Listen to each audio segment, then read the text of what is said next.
Welcome to our channel. Today we how to invest in Home Depot step by step clearly. To begin investing in Home Depot, you need to start with research. Understand the company's business model, products, and services. Visit Home Depot's official website to gather information about their latest financial performance. Review annual reports and quarterly earnings to assess their profitability. Check industry trends related to home improvement and retail sectors. Open an account with a brokerage firm if you don't have one already.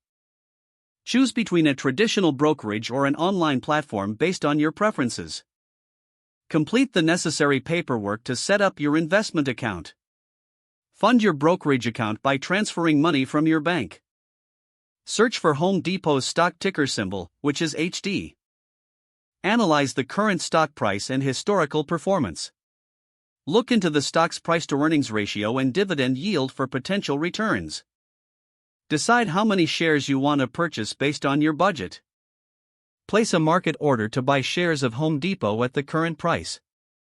Alternatively, consider placing a limit order if you prefer a specific price point.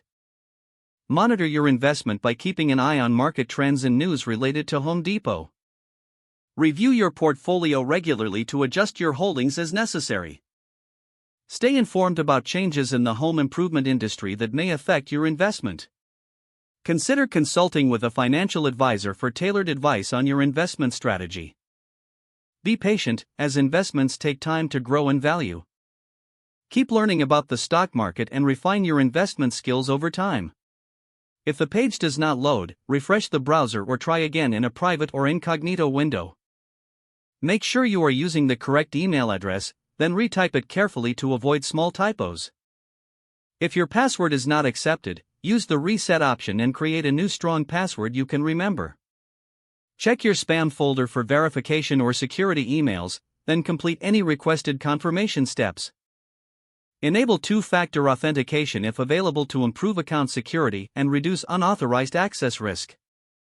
After signing in, review your profile details so your contact information and settings are accurate and current.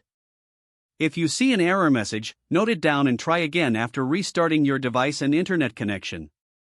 Don't forget to like this video and subscribe to our channel for more step-by-step tech guides.